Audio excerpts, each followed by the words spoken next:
It's December 4th, 2016, and I'm on the Standing Rock Tribal Reservation.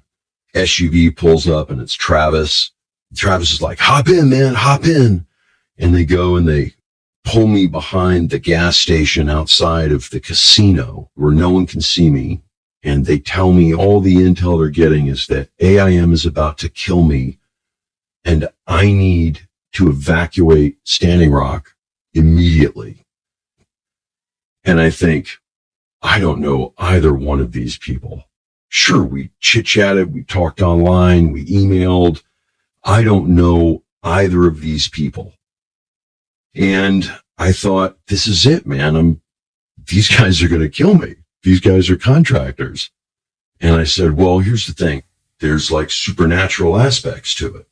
And I'm literally the angel Metatron. And I'm on Earth just to do this thing tomorrow. And I don't care who's trying to kill me. I'm going to do this ceremony, and there's nothing in the world that can stop me. And so I think back on that moment, and I want to know what happened to me.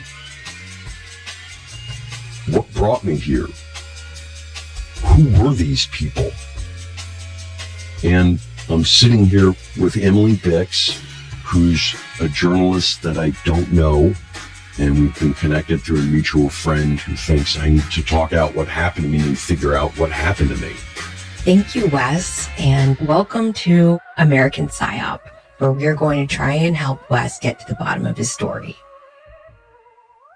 So yes, I am a journalist. I currently write for Heavy.com, where I cover sports, news, politics, entertainment. Used to write for the New York Observer and the Hollywood Reporter.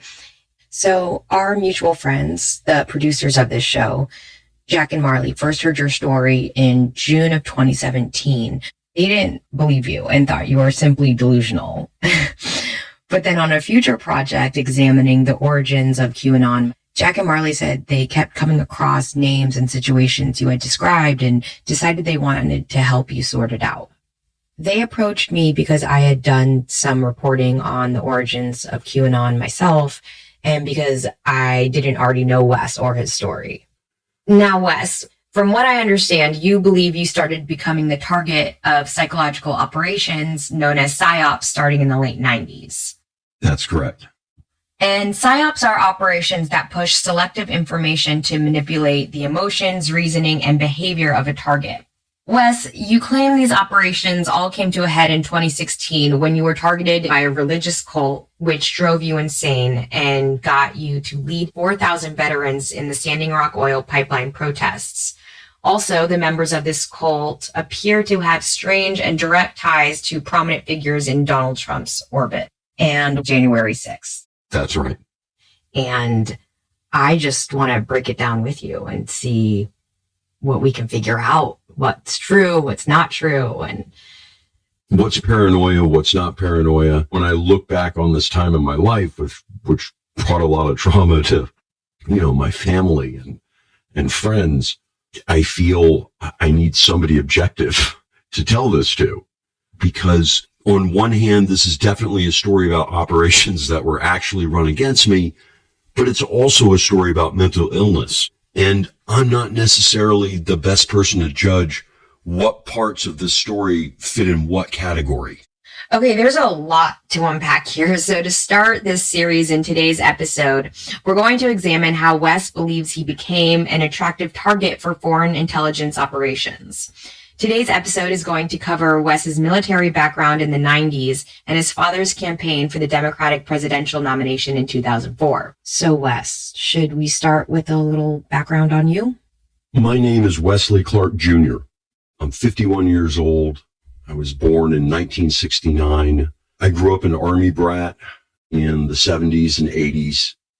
I lived all over the United States. I lived in Germany. I lived in Belgium. So you grew up, the schools you went to, it was all military kids? It was a mix. Sometimes it was DOD schools. Sometimes it was a public school just off the base. It was different, each base. Was it easy making friends each time you moved? This is where I look back on my story and I realize a lot of what my weakness was and the thing that came later and nearly got me killed is that because you're only a place for maybe a year to 2 years and you're an only child, you have to let it all hang out. You got to tell people this is who I am, and you have to accept who they are. And you don't always have a choice who your friends are going to be because everybody needs friends. Were politics a big part of growing up? Was your family politically involved, or was it separate? No, totally separate. Did they and everyone around them lean Reagan? Absolutely. Look, the military is a conservative institution, and it always has been. It's just not political. I mean, everybody has to have the same haircut and wear the same clothes. You grew up with kind of Kennedy-esque, ask not, what your country can do for you, but what you can do for your country. Like I remember in 1978, I think I was 7, 8 years old, and we went to Bastille Day in Paris. So as this is happening, there's a literal riot going on out in the street. Somebody had blown up somebody else's embassy, and the gendarmes were all lined up with their glass shields, beating them in unison faster and faster until they advanced on the protesters and were like beating everybody up like right in front of me. And I was like, that seems like an entirely normal thing to have happening. What? Because you weren't scared. No. You're like, oh, that's just life. That's just life. That's just life happening. And how old were you then? No, I don't know, 7 or 8. Okay. I mean, that's very different than an average 7 or 8 year old's reaction to seeing violence in the street. Yeah, no, you take things differently. I mean, your dad, so he was class of 66 at West Point, and that was the class that was most heavily bled in Vietnam. He had these massive scars on him because he got shot like 5 times in Vietnam. I remember in high school, Dad at that point was a brigade commander, and there was one of his guys that had, lost his shit. And he went back to the arms room and he checked out an M60 and a whole bunch of ammunition. And he said he was going to kill all the officers in his chain of command. And Dad came home wearing a pistol that day because everybody then had to carry sidearms. But, it was like, we're still going to have dinner and you're still going to do your homework and you're going to go to bed on time because the odds are the guy's not going to make it here. So don't sweat it. And you think, well, that's just life.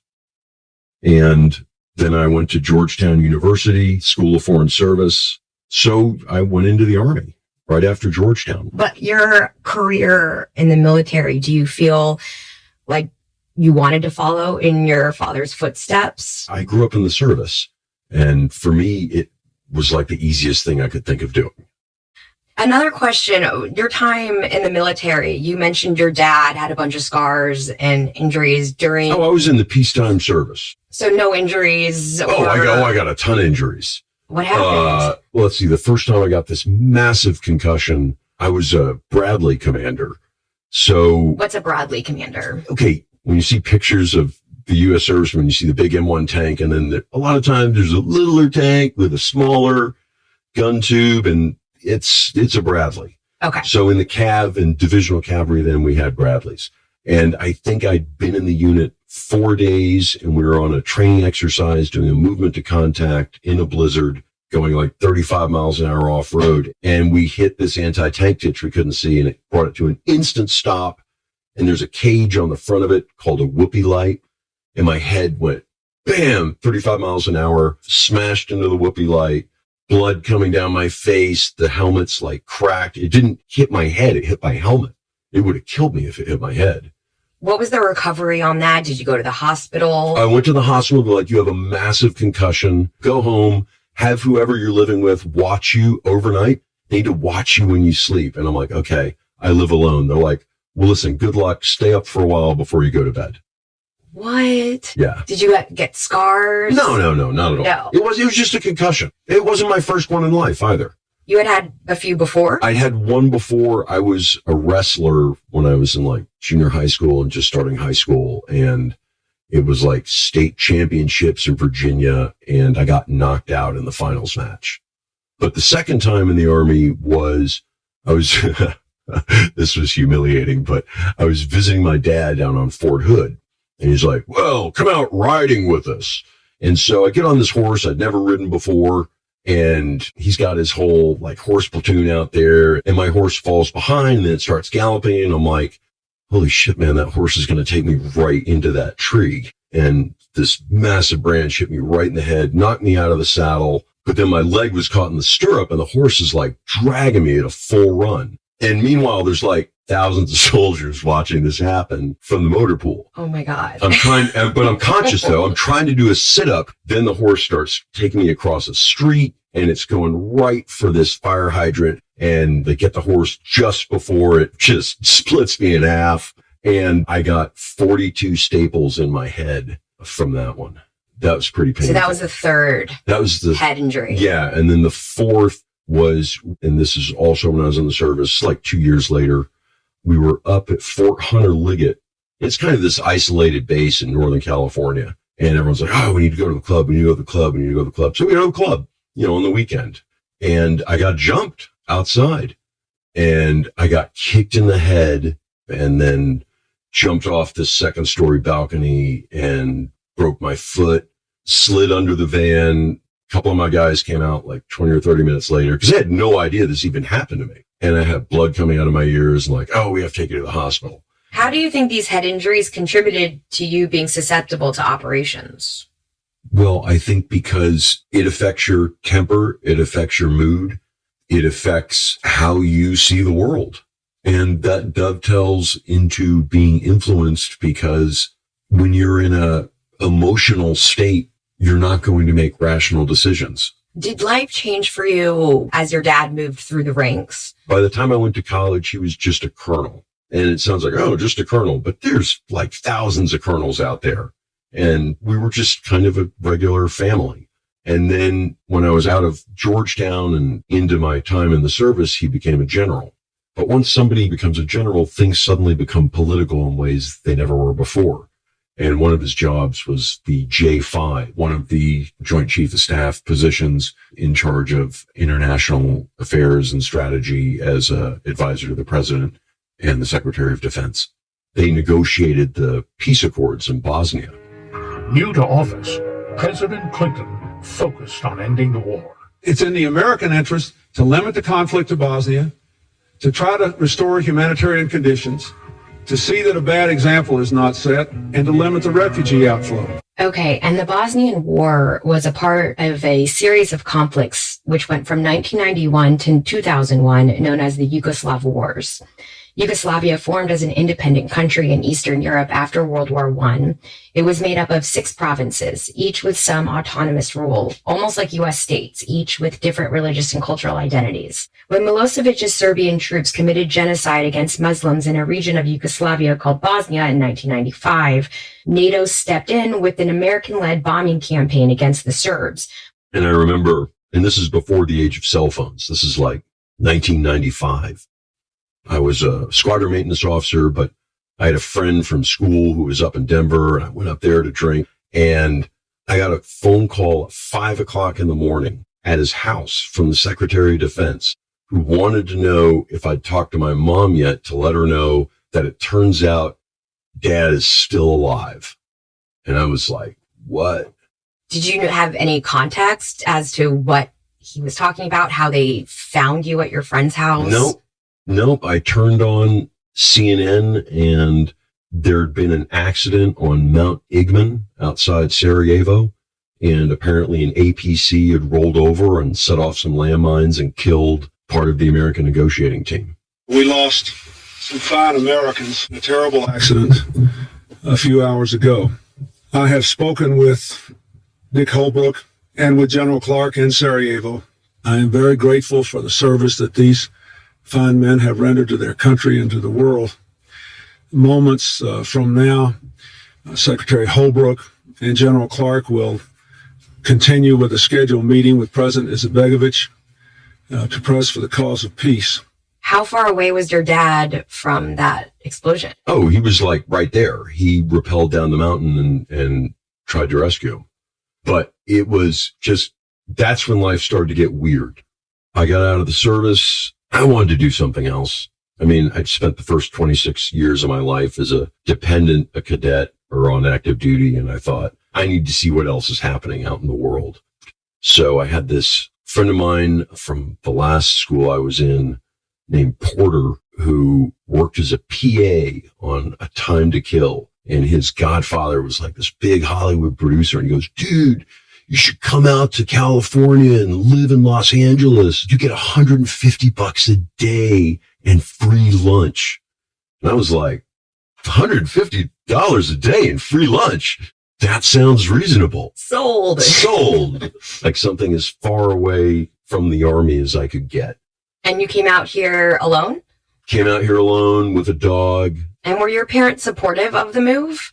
Or they were like, no, totally against really it. Going to 100% against it. Like, you're throwing your life away. You could be a general if you stayed in. Because, I did really well when I was in. It's something I loved. When I look back on my life, I was happiest when I was in the service.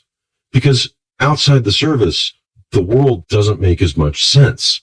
Like, I trusted everybody I was with. Enlisted officer, they had my complete trust that we're all on the same team.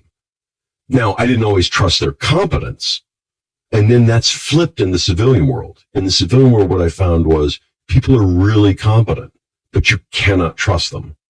And I have to keep learning this lesson over and over and over again. And it's one of these things that after being targeted and going through this thing I'm going to explain to you, even today, sitting down here with you, there's part of me that goes, is this an op? Am I being set up? Was my name taken out of the file? They're like, look at this sucker. Let's use him one more time and burn him. Oh, man. That's a hard thing to live with. To constantly be in that position of not trusting anyone or even me. It is. I guess we'll work through that. Okay. So anyway, I worked as a PA for a while, which sucked. You work like 18-hour days. Everybody shits on you. That free meal is not that good. I mean, it's exciting at first. It's better than Chili Mac. Then I became close with this Australian trust fund baby I'd met working at Jersey Films. Okay, and I should mention in this series, there are 2 instances where the lawyers asked us to omit someone's name because the only evidence for a potentially damaging claim was Wes's recollection. This is one such occasion, and this character will be referred to from here on as the Australian. I didn't go out with him and party with him because, I was working all the time, but also he was like compulsive with women. Like one of those guys who hits on every single woman at the bar until somebody is like, sure, why not? He's that guy. He's that guy. He was really good looking and he was rich and really into Buddhism and like smoothies, mate. So that probably helped. No but shame. At the same time, the no shame numbers, I was like, it's embarrassing. I don't want to go out in that thing. So the Australian had come into money and wanted to set up an angel film financing company. And he went over to Cannes and supposedly slept with Tracy Lords. And he met this German guy who was one of the first people to sell his company to Amazon. This was the late 90s. And the Australian was like, listen, mate, they paid this guy $200 million cash, mate. Cash. You know how many movies we can make with that, mate? Well, I'm going to go traveling with the guy. He's a fucking partier, mate. We're going to go to Macau. This Chinese billionaire that lives at the top of Bel Air, mate. We're going to get on a plane and we're going to go over there. And when he came back, he was like, oh, mate, it was epic, mate. Epic. So we get off the plane. It's just us, me and the German guy and the Chinese billionaire. And there's 100 girls lined up, mate. The oldest girl, mate, might have been 16, mate. And they were like, everybody take 3 girls. You keep them for the week. And I was like, I can't spend any more time with this person. And we stopped hanging out and, barely kept in touch over the years. Your dad becomes the head of NATO in 1998. He was the Supreme Allied Commander for the Alliance, which is the title Eisenhower had. And NATO is an international alliance between countries, mostly European and American, which started in the 1940s. And it's basically an agreement that if Russia attacked one country, all the rest would defend it, right? It's a mutual defense treaty. What does it mean to run an organization like that? So you have joint commands, you have integration of forces. They train together. You have to somehow juggle the interests of all these different member states and get everybody on board. Right at this time, the wars amongst the now former Yugoslavian states has erupted again. And again, it's Milosevic leading the Serbian faction going to war with a country that used to be a part of Yugoslavia. This time, it's Kosovo. And they had trains that they were loading people on to kind of ethnically cleanse it. Yet more evidence emerged today of the scale of the atrocities committed in Kosovo. Hundreds more bodies have been found in several areas of the province.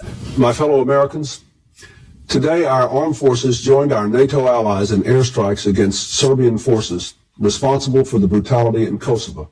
Essentially what happened was we bombed Kosovo for weeks, and finally Milosevic buckled and NATO rushed in to occupy.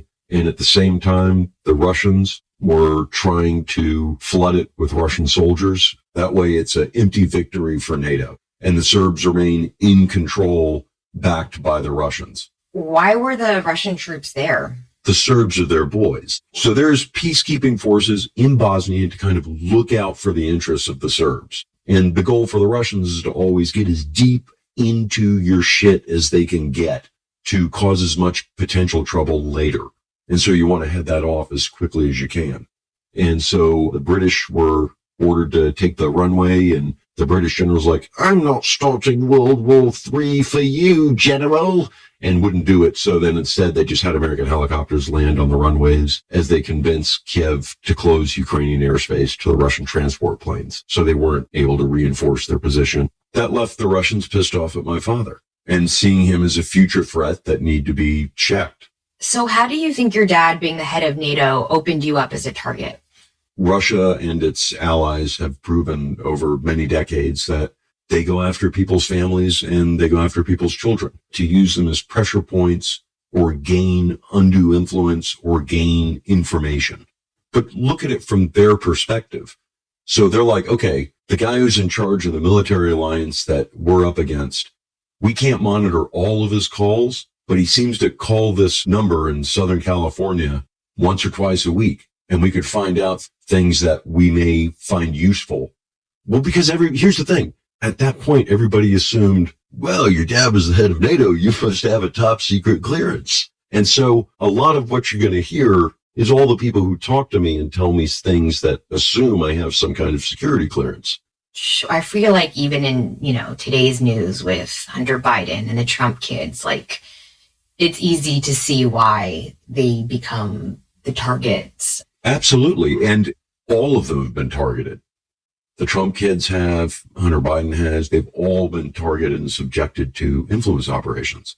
I moved to New York and I started working in advertising as like a director of new business.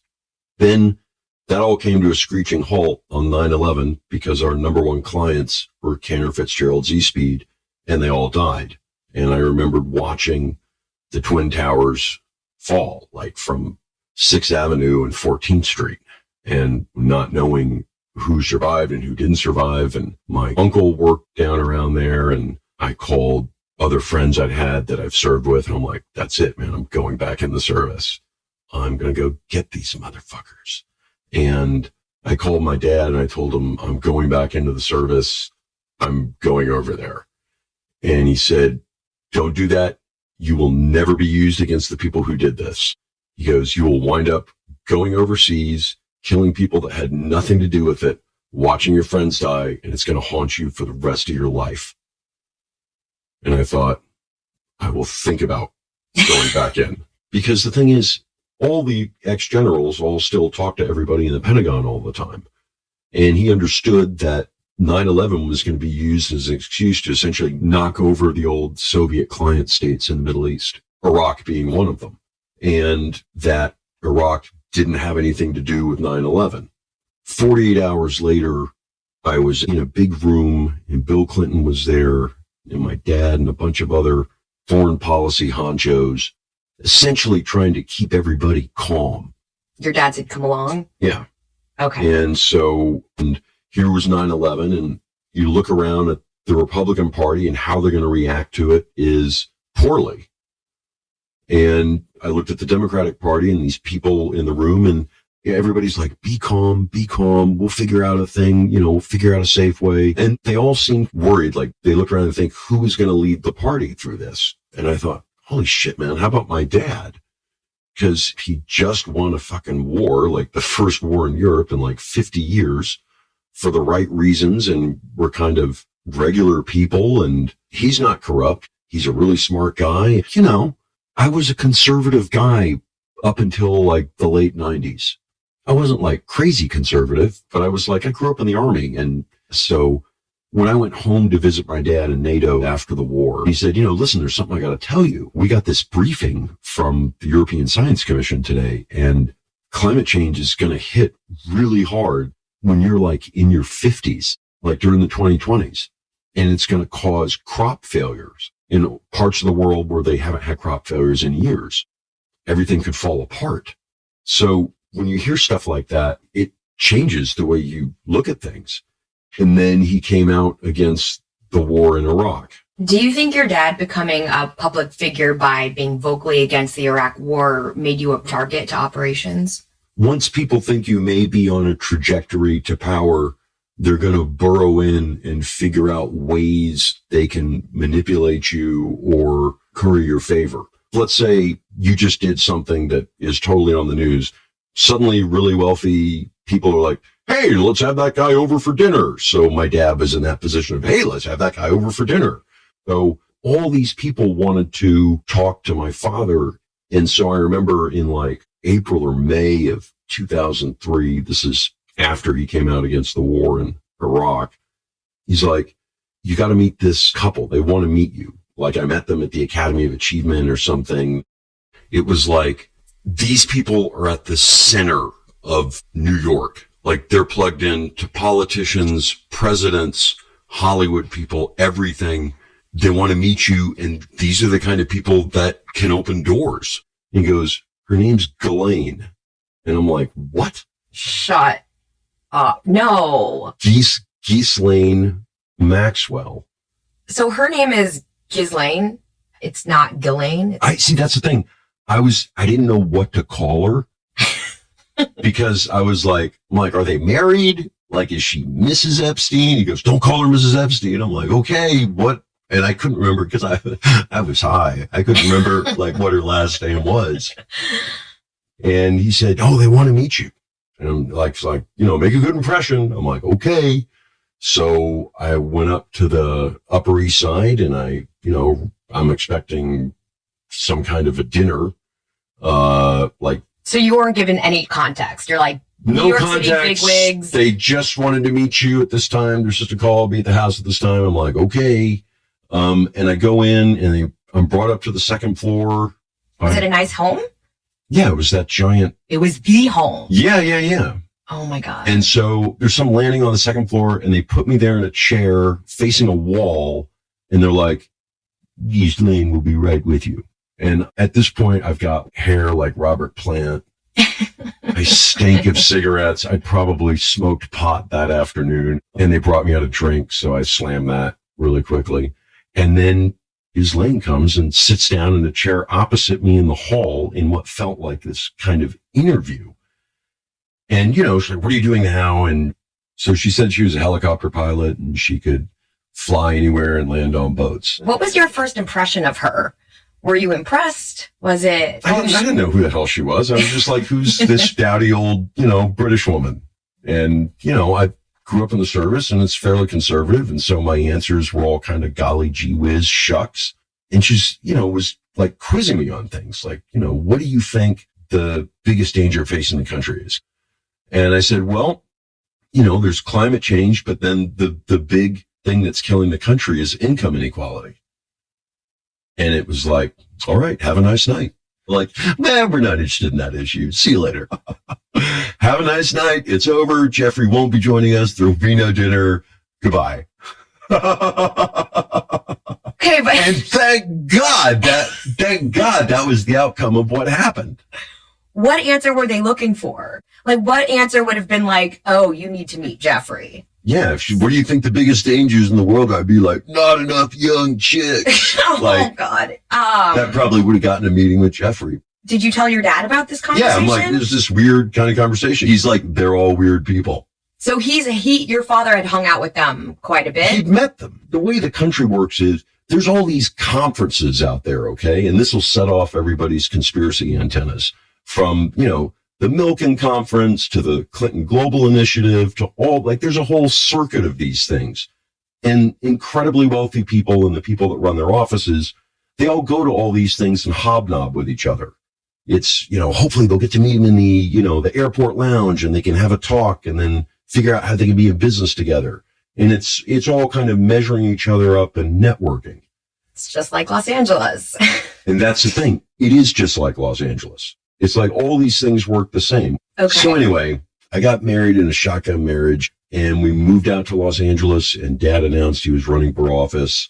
And then I saw what politics was up close. Our issues this Sunday, the general makes a run for the White House. I intend to seek the presidency of the United States of America. So they're like, who's our candidate going to be in 2004? Nobody had really broken out yet, and everybody seemed to be lacking something. And John Kerry's like, I'm going to be that candidate. But then again, so was Howard Dean. So were a whole bunch of other people. And a bunch of Clinton people had said, well, let's just throw Clark out there. Okay, you voted for Nixon twice and Reagan twice. Why are you now running as a Democrat? Because I believe in what the Democratic Party stands for. And what this country needs is effective leadership. And it needs a party that engages abroad, not uses force abroad necessarily, but engages abroad. And it needs a party at home that lifts people up, not leaves them behind. And the right party is the Democratic Party. Because it was an upstart campaign, there were a lot of activists that were on it that hadn't run campaigns before. And then their whole Clinton apparatus then came in to handle money raising and primaries and stuff. So how was it presented to you? Did your dad sit you down and say, son, I'm going to run for president? Well, I'd been pushing him to run. So when he announced that he was running for president, you were like, finally. Yeah, I was like, finally. And like, why did you wait so long? Like, you're too late. So you were a big supporter of it. Big supporter. I was out there. I gave speeches and stuff. I traveled around for him. But I realized when he was doing it, 90% of his time was on the phone talking to people to raise money. And I remember they came out to LA. The Eagles did a reunion concert fundraiser, and we left that to go to Madonna's house for dinner. And in between, the finance chair for it goes, hey kid, the celebrities are nothing. If you're going to go into politics, go into fundraising. That's where the action is. And he was right. I mean, it's all about the money. When I broke down thinking about what my father was talking on the phone about, what 99% of the people around him in the campaign were talking about was raising money, and that it's totally normal to spend 90% of your time raising money. And you think, well, when do they come up with, their policies and their governing ideas? So with all these donor phone calls, was there a particular topic that they all wanted to ask, or was there a certain theme that they all wanted to talk about? I mean, they always revolved around Israel, the economy, protecting us from, Chinese piracy, that kind of stuff. I mean, there was nothing that difficult because most donors don't have a really intense understanding of what they want anyway. I mean, it depends on where their wealth came from, but most of the donors have family offices. So the family office is the one that's engaged with lobbyists and how do we want to skew the tax code to make us better off. The actual, the principal who's going to make the donation, they don't know any of the details of that stuff. They want to meet you and know, are my taxes going to go up? Is there going to be any terrorism in the United States? I mean, that's what they were worried about. And then they want you to listen to their opinion on like 20 or 30 subjects. And then maybe you get a check. But everything revolves around that. And every political professional around him was like, this is exactly how every single campaign is. Like, there is nothing unusual about what you're seeing. It's different in both parties. Like, the fundraising is the same in both parties, but most Democratic candidates have to be self-funded with their own networks of donors they can tap into. Whereas the Republican Party is a much more organized party. So what they're able to do is, say, farm out positions for politicians. Hey, will this guy do exactly what we tell him to? Yes. Okay. Congratulations. You are the new representative from Colorado. And they chose not to compete in Iowa. And I thought that was a stupid decision. Any particular reason? Well, I thought we grew up a lot in the Midwest, and I kind of felt like I understood people from there, and I thought he would connect well, but the Clinton people did not want him to build an organization there. When he didn't compete in Iowa, it felt like that was it. And the professional staffers didn't leave yet, but they all had their feet out the door. And by that point, that was also the end of Howard Dean. I felt like the only reason the Clintons and their people had backed Dad, and really what he was there for was simply to stop Howard Dean from winning in 2004. And then once Howard Dean been stopped, it was like, all right, everybody get on board the establishment train. Like, that sounds like a crazy thing to think. And I didn't think that while it was ongoing. The farther through the campaign I got, you realize a lot of successful people in life are successful because they've sabotaged those around them. And you could see people actively do it, jostling for what their next job is going to be. So when the campaign ended, was there a sense of relief? Oh, yeah. Or disappointment? Well, how did your dad feel both. about it? By the time it was over, he just realized, he'd probably bitten off more than he could chew. And he didn't understand the civilian world yet. He hadn't been in it long enough. He hadn't seen the way things really worked, because you have a lot of stuff in the Army where, do it for the right reason, be mission focused. And the civilian world doesn't work that way. Whether it's politics or Hollywood, it is individual focused and that individual advancing forward. And he didn't get that. So when your dad was running, did people assume that your family was incredibly wealthy? Oh, yeah. Anyone you met from Asia or Eastern Europe assumed that you're from powerful family. We will be in business together. And they believe, because in their countries, their militaries are deeply involved in their economy. In ours, not so much. But everybody assumed you had money. From what I've heard of your story, it sounds like things actually heated up for you after your dad ran for president. Why do you think that was? Because at the time, even if the campaign wasn't going to work out, there was always the sensation he would have some kind of future involvement in some administration down the line, just because I'd come out as a Democrat and was a 4-star general. When you look back at this period of your life, how do you see yourself? Looking back from now, I was a sucker. Next week, we're going to get into your life after the military, when you entered private life and start getting pulled into operations. I mean, imagine getting this call. Like, you're a writer, you've worked a couple years in development, and you get a call that's like, we have $10 million. We have an Academy Award nominated director. We have interest from Richard Gere, John Malkovich, and Julia Ormond. And Bono says we can use any songs we want from the U2 library. Would you not jump on that project? It was like the first op I'd been targeted in. And it led to, I had to evacuate a part of the world, or I was going to supposedly be assassinated. The Sarajevo film thing ties into everything. That's going to be a story we unpack next week for sure. We'll start there. Thank you for listening. We'll be back next week with more American Psyop. American Psyop is a Bunker Crew media production in collaboration with Midas Touch.